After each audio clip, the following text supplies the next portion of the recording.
नमस्कार। देखिए, Chandrashekhar Azad from Azad Samaj party दे रहे हैं भाषण, एकदम तड़ातड़ दे रहे हैं भाषण। और इन्होंने इतना बढ़िया भाषण दिया है, आप सभी को सुनना चाहिए और यह देखना चाहिए कि किस तरह से आजकल के राजनेता मुसलमान भाइयों और बहनों को डरा के उनको अपने पाले में करके लाना चाहते हैं।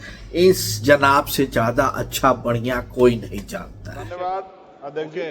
ओके अध्यक्ष जी, मैं अपनी बात को शुरू करने से पहले, क्योंकि राजकुमार भी इस बात को कह रहे थे, ये 2 अप्रैल का दिन विशेष है सर। मैं जेल में था सहारनपुर, 2 अप्रैल 2018 को आंदोलन हुआ, 13 नौजवानों ने शहीदगी दी सर। मैं उनको नमन करता हूं सर। और आज फिर 2 अप्रैल है, एक और शहीदगी की तैयारी लग रही। तो मैं उन क्रांतिकारियों को भी आज याद करता हूं जिन्होंने, मुस्लिम क्रांतिकारी जिन्होंने देश की आजादी में योगदान दिया। सर, अंदाजे जमाना कहता है कि मौजे हवा रुख बदलेंगी, अंगारों से गुलशन फूटेगा, शबनम से सरारे निकलेंगी। वक्फ संशोधन विधेयक 2024 संवैधानिक मूल्य एवं सांप्रदायिक सौहार्द के लिए गंभीर खतरा है। वक्फ संशोधन विधेयक 2024 संवैधानिक अधिकारों, विधिक सिद्धांतों और धार्मिक स्वतंत्रता पर गंभीर आघात है। विधेयक वक्फ प्रबंधन को कुशल और प्रभावी बनाने का दावा करता है, लेकिन इसके 44 संशोधन इन वादों को पूरा करने में असफल है। हमारा मानना है कि इस संशोधन से स्पष्टता, साक्ष्य और मूल कारण विश्लेषण का अभाव होगा। पूर्व संशोधनों का मूल्यांकन नहीं होगा, हितधारकों से परामर्श की पारदर्शिता नहीं होगी, मौलिक अधिकार का उल्लंघन होगा। Article 13, article 14, article 25, article 26, article 50, article 300 सर्वोच्च न्यायालय के निर्णय, स्थापित कानून और इस्लामी सिद्धांत और संविधान की भावना का उल्लंघन होगा।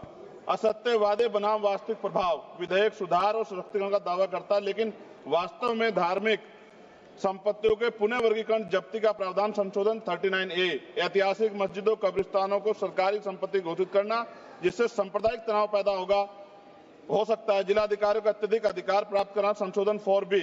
जिलाधिकारी सर सरकार के होते हैं, वो सरकार के हिसाब से काम होते हैं। यहाँ जितने MP बैठे हैं विपक्ष के, इनसे पूछ के देखो कि इनके जिले में क्या हाल है। इनका जिलाधिकारी सुनता नहीं सुनता, MP बैठे हैं, पूछ के देखो विपक्ष के, आपको पता लग जाएगा। सर, धार्मिक विशेषज्ञता या समुदाय की सलाह के बिना निर्णयों से संपत्ति विवाद और विश्वास की कमी उत्पन्न होगी। ट्रिब्यूनल की शक्ति कमजोर करना और मुस्लिम प्रतिनिधित्व हटाना, संशोधन 10B। धार्मिक कानून की त्रुटिपूर्ण व्याख्या और पक्षपाती निर्णय, दानकर्ता इच्छा की उपेक्षा व धार्मिक स्वतंत्रता का हनन, संशोधन 5A। दानकर्ता द्वारा समर्थन वापस, जिससे सामुदायिक संस्था कमजोर हुई। गैर मुस्लिमों द्वारा स्थापित वक्फ सुरक्षा समाप्त करना, संशोधन 104 की समाप्ति। अंतर धार्मिक सौहार्द प्रभावित होगा सर। सदियों पुरानी धार्मिक संपत्तियों पर सीमा अधिनियम लागू करना, संशोधन 27B। कब्जा की गई संपत्तियों की स्थायी हानि, धार्मिक विषयों को दरकिनार कर वक्फ निर्धारण करना, संशोधन 6C। धार्मिक ज्ञान के अभाव में संपत्तियों गलत वर्गीकरण, पंजीकृत वक्फ घोषणाओं को अपराध घोषित करना, संशोधन 312। भय के माहौल में धार्मिक दान में गिरावट, मनमाने सर्वेक्षण को और वर्गीकरण की अनुमति देना, संशोधन 8A। धन्यवाद वकील साहब। सर, अभी पूरा दो जाने दो। सारी धाराएं पढ़ दोगे आप तो? सर, 2 मिनट में खत्म करूंगा और ये इंपॉर्टेंट है सर, मौका दीजिए सर। बिना जवाबदेही के बड़े पैमाने पर वक्फ संपत्तियों का पुनः वर्गीकरण, प्रशासनिक भ्रम और प्रभावशीलता को नुकसान पहुंचाना, संशोधन 12D। कानूनी विवाद और कुप्रबंधन को वक्फ बोर्डों की विश्वसनीयता का नुकसान, अस्पष्ट आधारों पर राज्य द्वारा वक्फ बोर्ड को भंग करने का अधिकार, संशोधन 3C। राज्य के व्यापक विरोध प्रदर्शन, धार्मिक लक्ष्य का लक्ष्य, सार्वजनिक हित के नाम पर वक्फ प्रशासन पर पूर्ण नियंत्रण, संशोधन 37C2।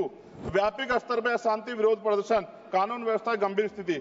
सर, सरकार के उद्देश्य से नजर आता है मुस्लिम समुदाय के योगदानों पर नियंत्रण स्थापित करना, मुसलमानों को उनकी वक्फ संपत्ति वंचित करना, वक्फ स्थापित करने के अधिकार प्रतिबंध लगाना, वाकिफ और मुतवल्ली की इस्लामी परिवर्तन करना। इस विधेयक को वर्तमान रूप से स्वीकार करें और समावेशी परामर्श, कानून स्पष्टता, संवैधानिक धार्मिक सुरक्षा सुनिश्चित करें। सर, ये तो बिल पे था सर, क्योंकि आप कहते हैं बिल पे बोलना चाहिए 2 दिन नहीं, लेकिन सर मैं सुबह से सुन रहा हूं सर 2-3 चीजें बोलूंगा सर। जो विद्वान सरकार मुसलमानों की कितनी हितैषी है सर, कुछ कह रहे हैं क्या?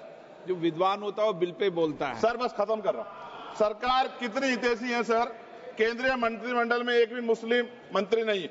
सच तो यह है कि अभी ईद पे नमाज पढ़ने के लिए भी नए नियम बनाए गए और जो नमाज पढ़ रहे थे उनके पीछे पुलिस कर्मचारी लाठी लेकर खड़ा था, मैंने खुद देखा सर। अगर सरकार इतनी देर सच्चर कमेटी की रिपोर्ट पर चर्चा कराएगी, बिल्किस बानो के आरोपियों का जेल से बाहर आने के बाद स्वागत किया गया सर। मुसलमानों की जमीन की बात है, SC/ST की जो जमीन है वो छीनी जा रही है सर। कानून से ऊपर उठकर मुसलमानों घरों पर बुलडोजर चलाए गए, सबने देखा। सुरक्षा की बात करते हैं, लिंचिंग की गई, मुसलमान मारे गए सर। कावड़ यात्रा में गरीबों के ठेलों पे सुप्रीम कोर्ट ने ऑर्डर किया कि नाम मत लिखवाओ, देश को मत तोड़ो। अंत में सर बात निकली है तो दूर तक जाएगी। पार्टी सरकार के नेता यात्रा निकाल के कहते हैं मुसलमानों को भगाओ, और कहीं एक मुस्लिम MP पिछली बार सर उनको क्या क्या शब्द निकले, कोई निंदा नहीं हुई सर, और उसका प्रमोशन हुआ। और कभी आपके नेता कहते हैं सरकार गोली मारो, और आप हिंदू राष्ट्र की बात करते हैं सर।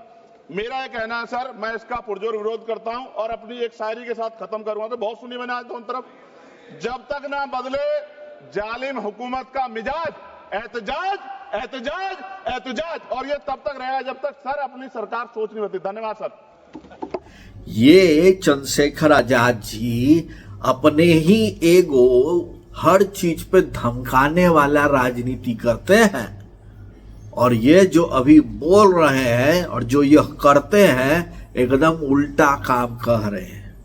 यदि आज के दिन में सब कानून यदि मुसलमान भाइयों के विरोधी है तो पत्थरबाजी काहे हुआ संभल में? तब हिंदू भाई को के विरुद्ध नहीं था। लेकिन बात हो रहा है वक्फ बोर्ड का कि उसको कौन संभाले, वो एकदम दूसरा कहानी है, और ये जो बोल रहे हैं वो एकदम दूसरा कहानी है।